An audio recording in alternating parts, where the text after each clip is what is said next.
Hello there. Thank you so much for joining us. This is News Channel Nebraska. My name's Eric McKay. Let's take a look at our top headlines today. One person is recovering after a northeast Nebraska apartment had to be evacuated for carbon monoxide. It happened at a complex along West Benjamin Avenue in Norfolk Tuesday evening. Norfolk fire officials say they were called to ventilate the apartment. Fire officials say they found high levels of carbon monoxide and evacuated the building. One person had to be hospitalized. Their condition's not been updated. No word yet on what caused the high level of carbon monoxide.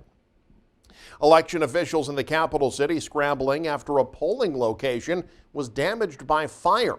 The New Covenant Community Church in Lincoln was set to host primary voting next week, but over the weekend it suffered $1.5 million worth of damage after a fire. Two different precincts in southeast Lincoln were set to vote at New Covenant next week, but now the affected voters will have to cast their ballots at the Faith Bible Church on South 84th Street instead. The change affects almost 3,000 voters in Lincoln. President Joe Biden delivered a keynote address Tuesday during the U.S. Holocaust Memorial Museum's annual Days of Remembrance ceremony at the U.S. Capitol. The president used the moment to issue a call to fight a rising tide of anti-Semitism during an uncertain moment in Israel's war against Hamas and as protests have swept American college campuses. Julia Benbrook has the details.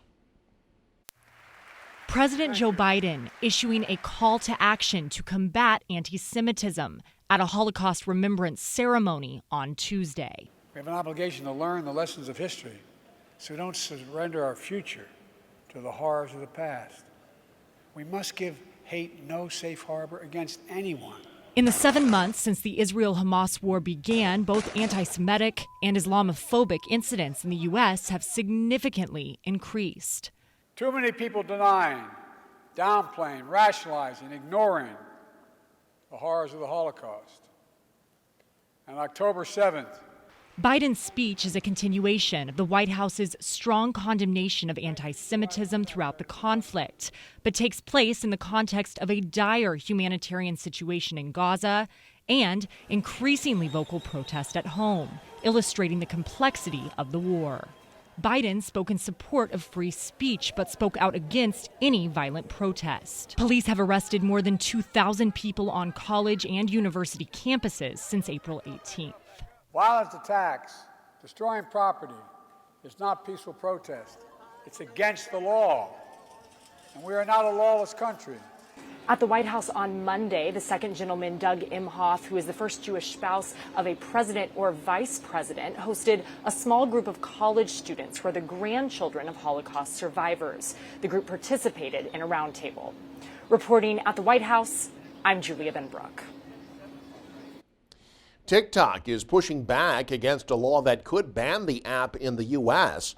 Tuesday, TikTok's Chinese parent company, ByteDance, filed a petition alleging that the law is unconstitutional. The company says the law blocks free speech and prevents users from accessing lawful information. But lawmakers who supported the measure say it's legal. They say TikTok has become a news source, which makes it dangerous to be in the hands of a foreign power. It's not today that the Chinese government wants to influence folks on. It's the fact that the more they can get people to use this platform, the more data they get from that 19-year-old person that is into sports. They know what influences him or her. They know what they like. They know when they get on. They know what their rhythms are. They end up finding out what they do for a living. They get all this information. ByteDance has said it's not planning on selling TikTok, which means it could be banned locally next year. And Flood acknowledges that could mean thousands of small business owners, including many in Nebraska, would end up losing what's become for them a transformative source of income. National security has to come first, and that means there will be some sacrifices.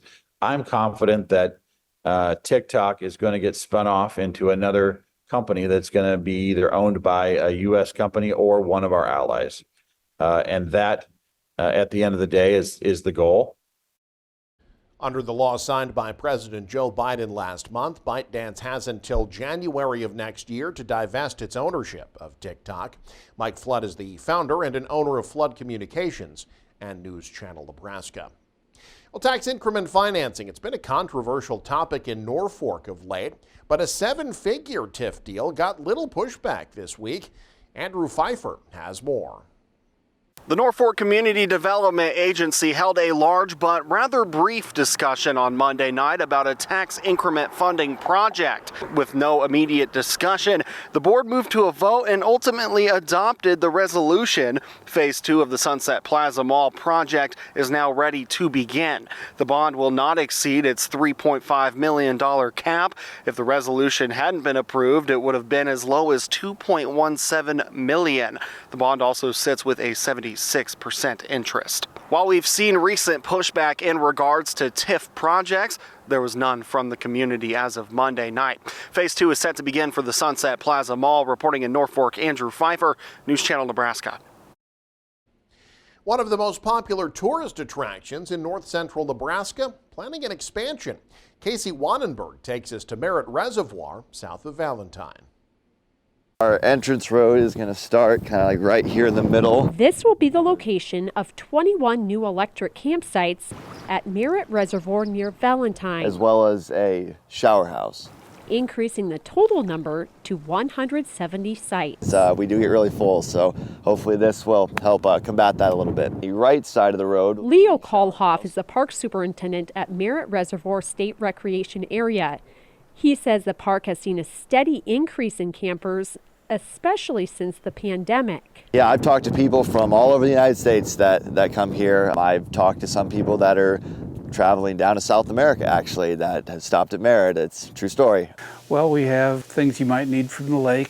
John Bauer owns the Merritt Trading Post near the reservoir.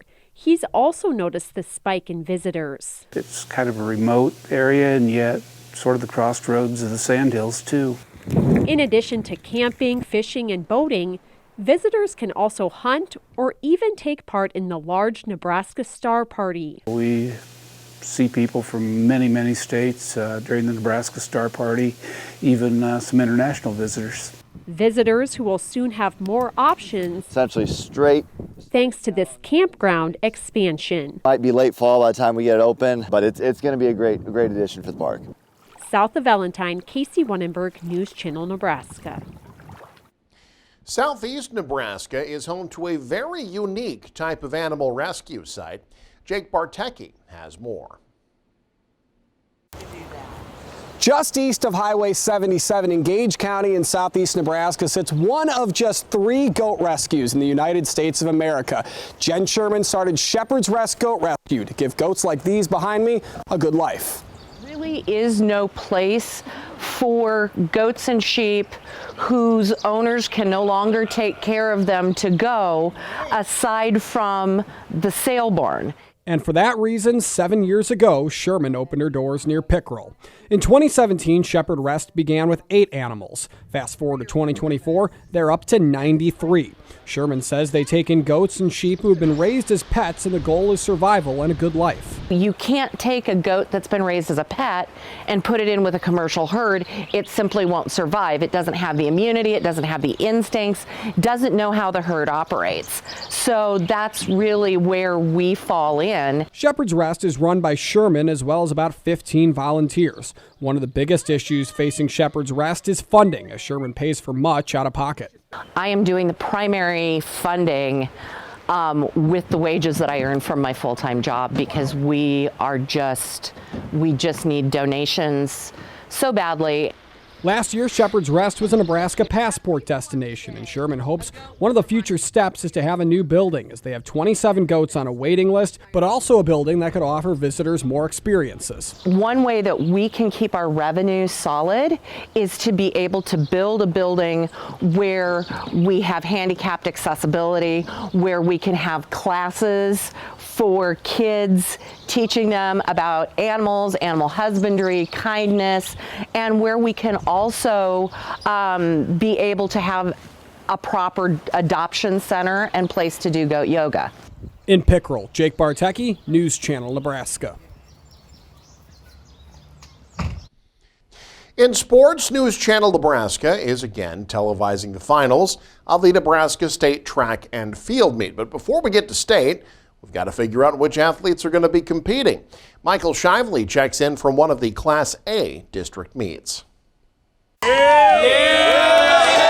The Kearney boys track and field team will be bringing some hardware when they head to the state meet next week. The Bearcats dominated one of 4 Class A district track meets on Tuesday, outscoring second-place Papillion La Vista South 177.6 to 117.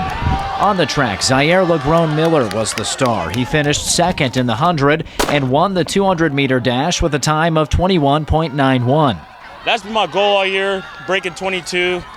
I haven't been able to do it. I haven't been running as well. And I finally got my kick down at the 150 mark, and that helped me a lot. He ran the anchor leg of Kearney's 4x100-meter relay that finished first with a time of 41.93, 0.04 of a second away from a school record. We take it serious. We want to be here.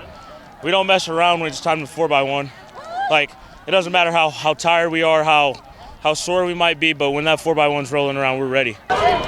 LeGrone Miller extended Kearney's team points lead after Aiden Nelson and Cole Brandt built it by winning the pole vault and shot put respectively. We didn't see it coming like this. We thought we could score over 100 points and kind of be in the thick of things, but kids performed really well from top to bottom, started with the field events and ended with the 4x4.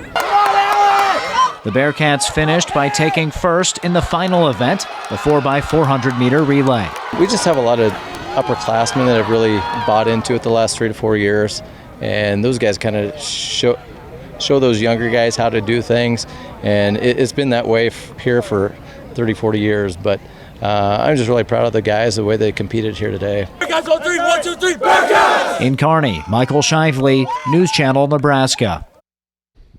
And you can stay up to date with the very latest by following us online. Head to newschannelnebraska.com. Click on the News tab there. You can also follow us on X, like us on Facebook and Instagram as well. Thanks for joining us. Have a great day. You're watching News Channel Nebraska.